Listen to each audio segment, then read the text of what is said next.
الحمدللہ رب العالمین والصلاة والسلام علی من کان نبیا و آدم بین الماء والطین وعلی آلہ و اصحابہ اجمعین اما بعد فاعوذ باللہ من الشیطان الرجیم بسم اللہ الرحمن الرحیم۔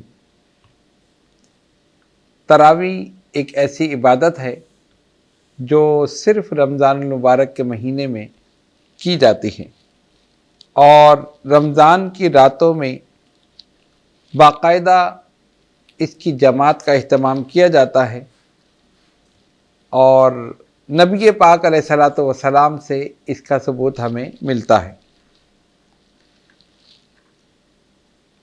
حضور علیہ الصلوۃ والسلام نے ایک رات مسجد نبوی میں نماز تراویح پڑھی، لوگوں نے بھی پڑھی، پھر دوسری رات، پھر تیسری رات، و اختلاف روایت 2 یا 3 رات نبی پاک علیہ الصلوۃ والسلام نے نماز تراویح پڑھی۔ چوتھی رات تمام لوگ بیٹھے رہے اس انتظار میں کہ نبی پاک علیہ الصلوۃ والسلام تشریف لائیں گے اور یہ نماز تراویح ہمیں پڑھائیں گے، لیکن حضور پر نور علیہ الصلوۃ والسلام تشریف نہیں لائے، یہاں تک کہ فجر کی اذان ہو گئی۔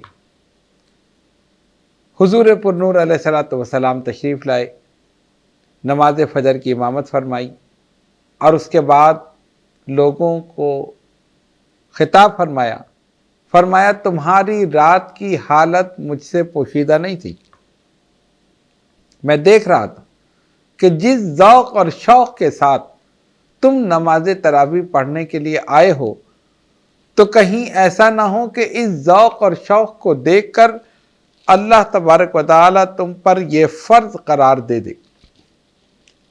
حضور پر نور صلی اللہ علیہ وسلم کو امت کا کتنا خیال ہے کہ کہیں یہ تم پر فرض ہو جائے اور آگے چل کے تم اس کو ادا کرنے سے عاجز نہ ہو جاؤ۔ خود نبی پاک علیہ الصلوۃ والسلام کو یہ نماز تراویح بہت زیادہ پسند تھی، اور آپ بڑے ذوق اور شوق کے ساتھ یہ نماز ادا فرماتے تھے۔ سرکار نے وصال فرمایا، آپ کے بعد خلیفہ اول جانشین رسول سیدنا ابو بکر صدیق رضی اللہ تعالیٰ عنہ کے زمانہ مبارکہ میں اسی طرح نماز تراویح ہوئی، یعنی کوئی باقاعدہ جماعت کا اہتمام نہیں ہوا، علیحدہ متفرق طور پر صحابہ کرام رضوان اللہ تعالی علیہم اجمعین یہ نماز تراویح پڑھتے رہے، 2 ادھر پڑھ رہے ہیں تو 4 ادھر پڑھ رہے ہیں تو 5 ادھر پڑھ رہے ہیں، اس طرح مسجد نبوی میں مختلف انداز میں، لیکن با جماعت نہیں ہوئی۔ پھر دور آیا سیدنا فاروق اعظم رضی اللہ تعالی عنہ کا۔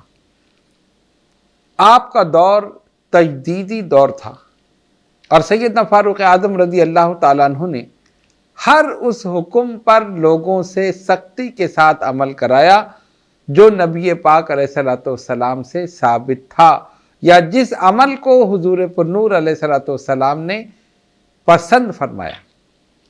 کیونکہ نماز تراویح بھی سرکار نے پڑھی، صحابہ کو پڑھائی اور اس کو پسند فرمایا۔ سیدنا فاروق اعظم رضی اللہ تعالیٰ عنہ نے دیکھا، آپ مسجد میں داخل ہوئے تو دیکھا کہ کچھ لوگ ادھر تراویح پڑھ رہے ہیں، کچھ لوگ ادھر ہیں، کچھ لوگ ادھر ہیں۔ آپ نے صحابہ کو بلایا اور ان کے ساتھ ایک مشاورت کی اور فرمایا کہ کیا ہی اچھا ہو کہ ہم سب ایک امام کے پیچھے یہ نماز ادا کریں۔ اور حضرت ابی بن کعب رضی اللہ تعالیٰ عنہ جو بہت بہترین قرآن پڑھتے تھے، اور اللہ تبارک و تعالیٰ نے انہیں بہت اچھی آواز عطا فرمائی تھی، تو فرمایا کہ اگر ان کو امام بنا دیا جائے اور ہم سب مقتدی بن کر ان کے پیچھے ان کی اقتداء میں نماز ادا کریں تو اس سے ایک اتحاد، یگانگت اور مسلمانوں کی جمعیت نظر آئی۔ صحابہ نے اس سے اتفاق کیا، اور کوئی بھی ایک ایسا نہیں تھا کہ جس نے انکار کیا ہو۔ ظاہر ہے سب یہی چاہتے تھے کہ اسلام کی شان نظر آئے۔ آپ نے فرمایا ابی تم ہمارے امام بن جاؤ، ہم تمہارے مقتدی بن جائیں۔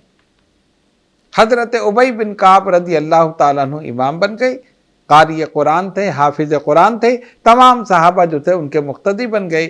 پہلی مرتبہ باجماعت نماز تراویح کا اہتمام ہوا سیدنا فاروق اعظم رضی اللہ تعالیٰ عنہ کے دور میں، آپ کے زمانے مبارکہ میں۔ تمام صحابہ نے اس کو پسند کیا، تمام مسلمانوں نے، باقاعدہ شروع ہو گئی، لوگ ذوق اور شوق کے ساتھ یہ نماز پڑھنے کے لیے آنے لگے۔ حضرت عمر رضی اللہ تعالیٰ عنہ نے دیکھا، آپ نے فرمایا نعم البدعۃ ھذا، یہ کتنی اچھی بدعت ہے، یعنی کتنی اچھی نئی رسم ہے۔ یہیں سے پتہ چلا کہ بدعت اچھی بھی ہوتی ہے اور بدعت بری بھی ہوتی ہے، بدعت حسنہ بھی ہوتی ہے اور بدعت سیئہ بھی ہوتی ہے۔ اور حدیث شریف کے مطابق کہ کسی نے اگر دین میں کوئی ایسی چیز ایجاد کی کہ جس سے دین کو نقصان ہے، تو جتنا گناہ اس کے ایجاد کرنے والے کو اتنا ہی اس کے عمل کرنے والے کو۔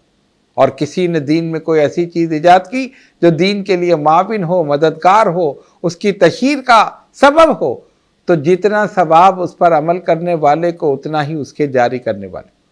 بلا شبہ جب تک نماز تراویح ہوتی رہے گی اور انشاءاللہ تعالی تا قیامت باجماعت نماز تراویح ہوتی رہے گی، اس کا ثواب سیدنا فاروق اعظم رضی اللہ تعالیٰ عنہ کی روح مبارک کو پہنچتا رہے گا۔ اس وقت سے یہ سلسلہ جاری ہوا، مسلمان باقاعدہ تراویح پڑھتے رہے۔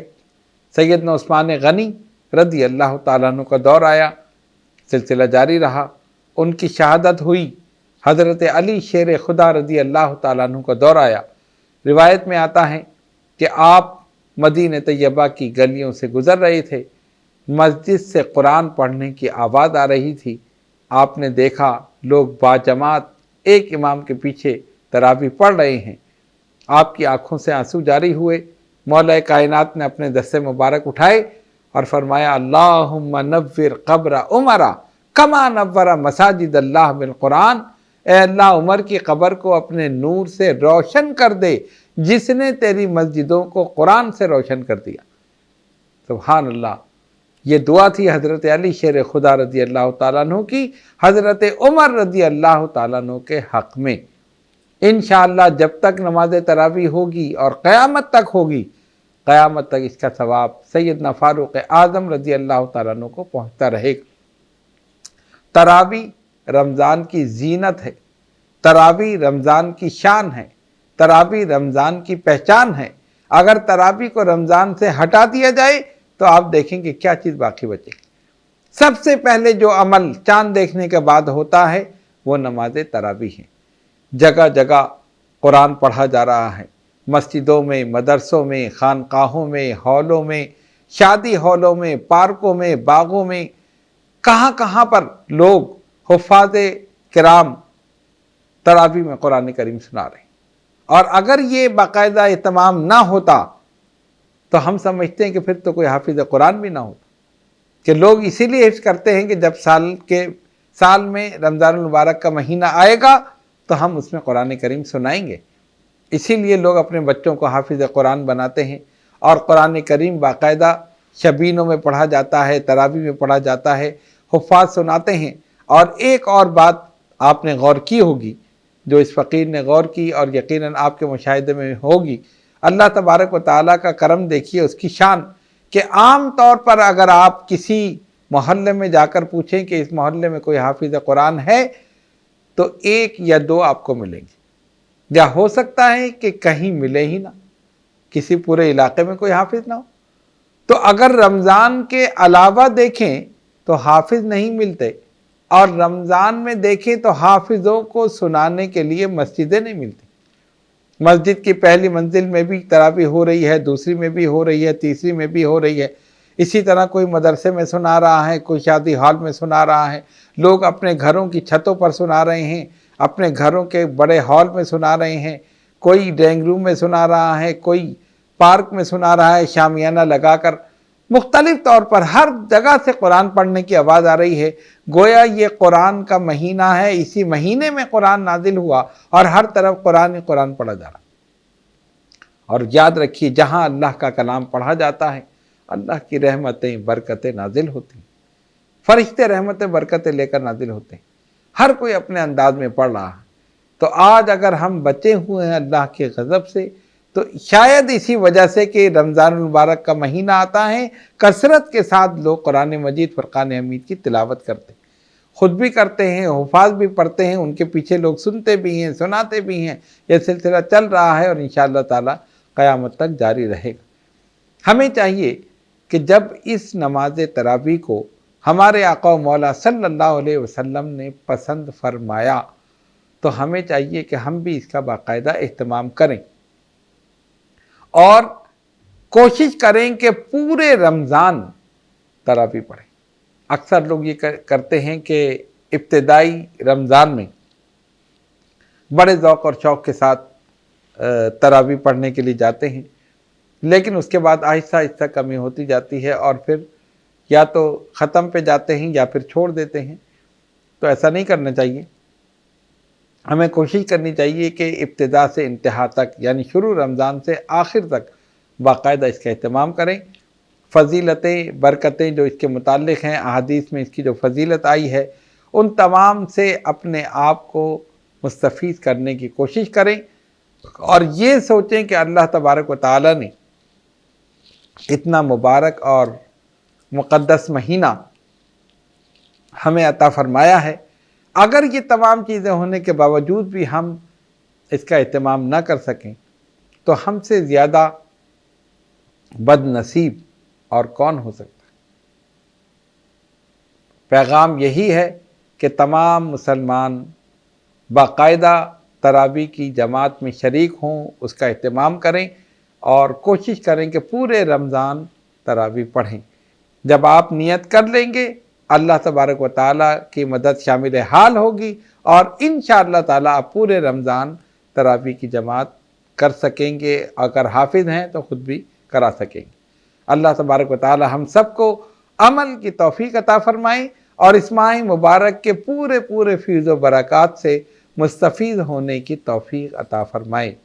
وآخر دعوانا ان الحمدللہ رب العالمین۔